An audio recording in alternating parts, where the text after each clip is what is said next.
आज हम जानेंगे कि हमारे देश के प्रथम प्रधानमंत्री का व्यक्तित्व उनके जीवन में कैसा था। जवाहरलाल नेहरू जी का जन्म 14 नवंबर 1889 में हुआ था। जवाहरलाल नेहरू जी के पिता का नाम मोतीलाल था।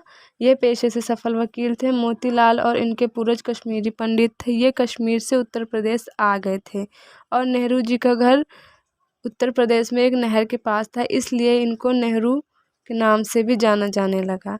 नेहरू जी एक बहुत अमीर खानदान में पैदा हुए थे, इसलिए नेहरू जी की पढ़ाई घर से ही हुई और पढ़ाने के लिए टीचर्स को घर पर ही बुलाया जाता था।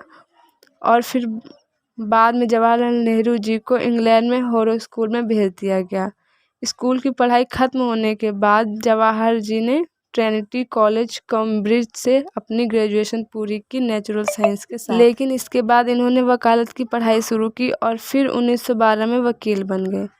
27 मई 1964 को इनका देहांत हो गया। 30 जनवरी महात्मा गांधी जी की मृत्यु हो गई थी। 30 जनवरी को महात्मा गांधी जी की मृत्यु हो गई थी। हिंदुस्तान के रचयिता जवाहरलाल नेहरू जी को ही लोग मानने लगे थे, या नेहरू जी को लोग आधुनिक भारत के निर्माता भी कहते थे। गांधी जी की मृत्यु के बाद नेहरू जी में ही लोग गांधी जी को देखते थे या ढूंढते थे। नेहरू जी के कुछ विचारों को मैं प्रकट करती हूँ। गंगा में डालने के बाद मेरी भस्म के बाकी हिस्से को ऊंचाई पर ले जाकर बिखेर दिया जाए, उन खेतों पर जहाँ भारत के किसान मेहनत करते हैं।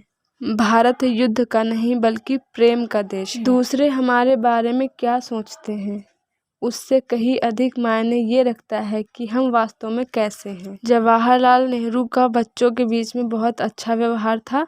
बच्चे भी इनको चाचा कहकर पुकारते थे। बच्चे चाचा यानी जवाहरलाल नेहरू से बहुत प्यार करते थे। नेहरू जी को भी बच्चे बहुत अच्छे लगते थे और वे ज़्यादा से ज़्यादा समय बच्चों के साथ बिताते थे। आज़ादी के बाद नेहरू जी ने बच्चों और युवाओं के लिए बहुत सारे अच्छे काम किए। युवाओं बच्चों के लिए देश में उन्होंने बहुत से शैक्षिक संस्थानों की स्थापना की। उन्होंने पंचवर्षीय योजनाओं की शुरुआत करके भारत में उद्योग की एक नए युग की शुरुआत की। चाचा ने बच्चों के लिए free of cost primary education के साथ और छोटे बच्चों को मॉल न्यूट्रिशन से बचाने के लिए उनके स्कूलों में दूध के साथ मुफ्त भोजन को भी भिजवाना शुरू किया।